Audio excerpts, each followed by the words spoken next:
The night was cold, and the lights inside the Iron Pit gym flickered like tired eyes. Jason Cole wiped his hands on his worn hoodie, the scent of cleaning solution still clinging to him. He wasn't here to fight anymore. Those days were gone. Now he swept floors and fixed broken lockers, saving every dime to keep a roof over his daughter Lily's head. He'd served in Afghanistan, seen things no man should see. And after losing his wife to cancer, the only battle he wanted to fight was making it through each day for Lily. But not everyone respected that. "Hey, janitor!" a voice barked. Two young fighters, Jake and Troy, were laughing near the ring, both built like tanks, tattoos crawling up their arms. They were local MMA hotshots, loud, arrogant, and cruel in that insecure way men sometimes get when they think they're untouchable. Jason didn't even look up. "Gym closes in 15. Wrap it up, fellas." Jake grinned. "You hear that, Troy? Sergeant Mop wants to give us orders." Troy smirked. "Maybe he wants to show us how they fight in the military." Jason sighed. He'd been here before. Not in a gym, but on darker streets, where men like them needed to prove something. He just wanted peace. But the bullies weren't done. Minutes later, Jake tossed a bucket of water onto the floor Jason had just mopped. "Oops," he said. "Wish you'll have to start over, soldier boy." Jason finally looked up. Calm eyes, steady breath. No anger, just disappointment. "I don't want trouble, son." Jake shoved him. Too late. The room grew tense. Even the music faded into silence. A few others in the gym began to watch. "Come on," Troy said, grinning. "Let's make it interesting. You step in the ring with us. 3 rounds. Win, we'll leave you alone. Lose, you keep cleaning our gear for a month." Jason hesitated. His hands, those same hands that once carried wounded brothers through the desert, trembled slightly. He didn't fight anymore. But the way Jake laughed, loud and mocking, reminded him of every bully who'd ever kicked someone already on the ground. He stepped forward. "Fine." The crowd stirred. Some cheered. Others whispered. Jason climbed into the ring, wearing no gloves, no gear, just that old hoodie and calm resolve. The bell rang. Jake came in first, fast, cocky, swinging wild. Jason didn't move until the last second, slipping left, pivoting, then tapping Jake's shoulder as if to say too slow. The crowd laughed. Jake's face turned red. He came harder, jab, cross, hook, but Jason ducked every blow. No wasted movement, no showmanship, just discipline, years of it. Then, one clean motion, a step in, a twist of the hip, a quiet thud. Jake hit the mat, breathless. Troy blinked. "What the?" Jason turned to him. "You still want this?" Troy, furious, charged.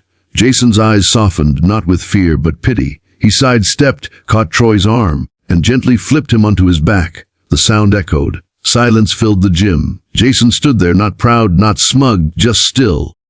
"I didn't come here to fight," he said quietly. "But sometimes you have to remind people what respect looks like." He climbed out of the ring, picked up his mop, and started cleaning again. A few moments later, Jake sat up, coughing, his ego bruised more than his body. He looked over at Jason, at the quiet strength of a man who'd survived war, loss, and life itself. "Hey," Jake muttered. "Sorry, man." Jason nodded. "You're better than this. Both of you are." Something in his voice, the sincerity, the absence of anger, hit deeper than any punch could. A week later, when Jason came to work, he found the gym spotless. Jake and Troy were waiting, holding new cleaning supplies. "You missed a spot, old man," Troy joked, handing him coffee. Jason smiled for the first time in months.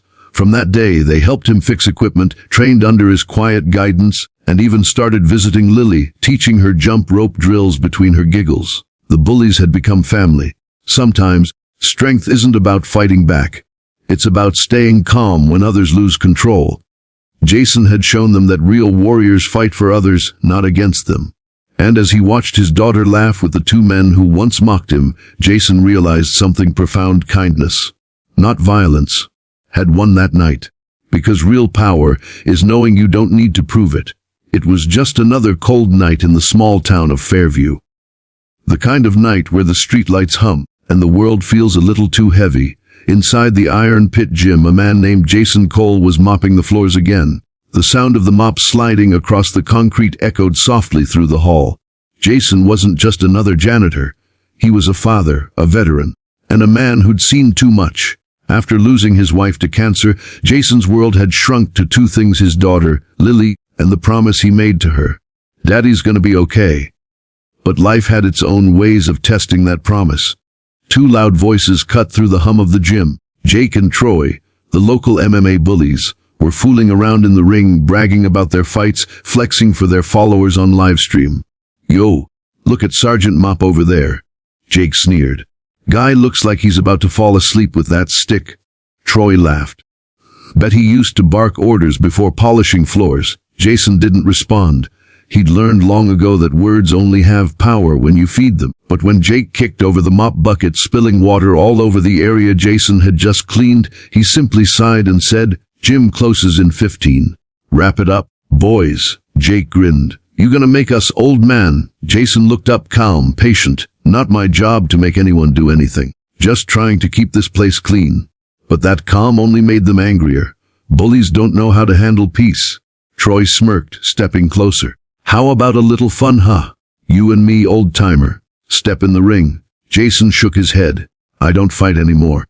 Jake laughed. "You hear that? I don't fight anymore. Come on, man."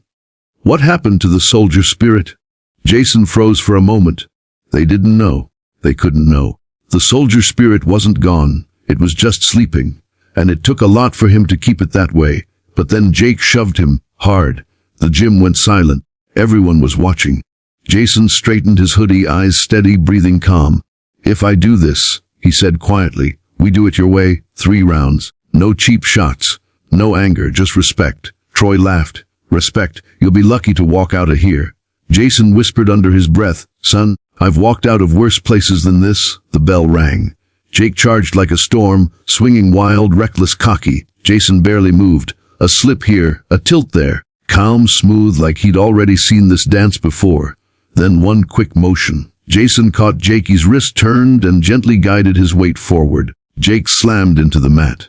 The crowd gasped. Jake jumped up, furious, embarrassed. He came again, faster, harder. But Jason was a ghost. Every punch met air. And then, one step, one pivot, one strike. Jake hit the mat again. The room went quiet. Troy stared, eyes wide. "What the hell?" Jason turned to him. No arrogance, no anger. Just that soldier calm. "You still want this?" Troy hesitated, but pride can make a man foolish. He charged. Jason ducked, caught his arm, twisted, and Troy found himself flat on his back before he could blink. The silence afterward was deafening. Jason stood in the center of the ring. No victory pose, no flex, just quiet strength. "I didn't come here to fight," he said softly. "But sometimes you have to remind people what respect looks like." Then he stepped down from the ring and picked up his mop.